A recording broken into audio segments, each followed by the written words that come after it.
Hi అండి, welcome to our channel. ఈరోజు కరివేపాకు పొడి చేస్తున్నానండి. ఇదిగోండి, కరివేపాకును కోసుకుని నీట్గా వాష్ చేసుకుని ఒక పొడి క్లాత్ మీద ఆరబెట్టుకోవాలండి. ఫ్యాన్ గాల్లో ఆరబెట్టుకోవాలి. బాగా ఆరిపోయిన తర్వాత ఈ పొడి అనేది ప్రిపేర్ చేసుకోవాలండి.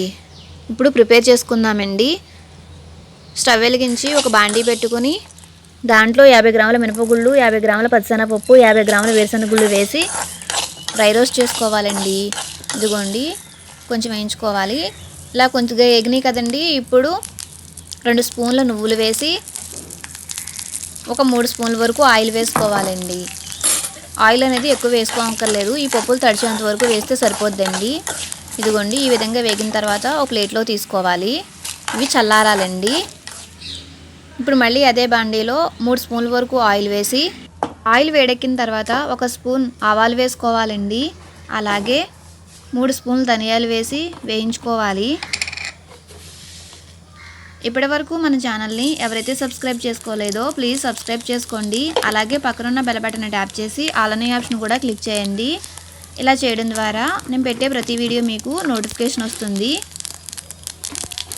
ఇప్పుడు ఈ ధనియాల్ని ఆవాల్ని బాగా వేయించుకోవాలండి. ఇవి కొంచెం వేగిన తర్వాత ఇదిగోండి, కొంచెం ఇలా వేగినాయి కదా. ఇప్పుడు ఇంగువ కొంచెం వేసుకోవాలండి. ఇప్పుడు బాగా కలుపుకోవాలి.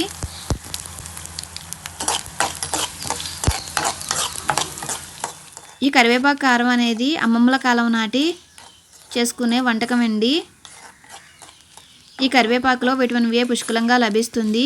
అలాగే జుట్టు పెరగడానికి, చర్మ సౌందర్యానికి కూడా చాలా బాగా ఉపయోగపడుతుందండి. ఇదిగోండి, ఒక 1/2 టీ స్పూన్ వరకు మెంతులు వేసుకోవాలి. మెంతులు వేసుకోవడం వల్ల ఫ్లేవరు, టేస్ట్ అనేది చాలా బాగుంటుందండి. కంటి చూపు కూడా మెరుగవుతుందండి.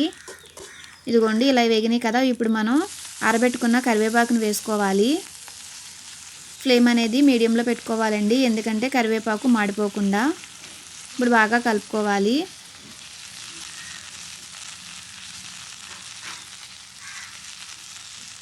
టేస్ట్ మాత్రం చాలా చాలా బాగుంటుందండి. మనం డైలీ అన్నం తినేటప్పుడు 2 ముద్దల్లో ఈ కరివేపాకు పొడి వేసుకుని కాస్త నెయ్యి వేసుకుని తింటే చాలా మంచిదండి. ఇదిగోండి, ఈ విధంగా వేగిన తర్వాత స్టవ్ ఆఫ్ చేసుకుని ఒక ప్లేట్లో తీసుకుని చల్లారి పెట్టుకోవాలి. ఇప్పుడు అదే బాండీలో మనం తీసుకున్న వాటికి సరిపడా ఎండుమిర్చి తీసుకోవాలండి. అంటే కారం ఎక్కువ తినేవాళ్ళు ఎక్కువ, తక్కువ తినేవాళ్ళు కొంచెం తగ్గిసి తీసుకోవాలి. ఈ ఎండుమిర్చి వేగడానికి సరిపడా ఆయిల్ వేసుకుని మాడిపోకుండా కలుపుతూ వేయించుకోవాలండి. ఇదిగోండి, ఈ విధంగా వేగిన తర్వాత స్టవ్ ఆఫ్ చేసుకుని వీటిని చల్లారనివ్వాలి. కూడా చల్లారాలండి. ఇప్పుడు మనం 1 బై 1 అన్నీ మిక్సీ పట్టుకుందామండి. ఫస్ట్ మినపగుళ్ళు, పచ్చిశనగపప్పు, వేరుశనగుళ్ళు వేయించుకున్నాం కదండి. అవి మిక్సీ జార్లో వేసి సరిపడా సాల్ట్ వేసి ఇలా బరకగా గ్రైండ్ చేసుకోవాలి. తర్వాత దాంట్లోనే కరివేపాకు, ధనియాలు, ఆవాలు వేయించుకున్నాం కదండి, అవి కూడా వేసుకుని వాటితో పాటు ఎండుమిర్చి కూడా వేసుకుని మెత్తగా గ్రైండ్ చేసుకోవాలండి.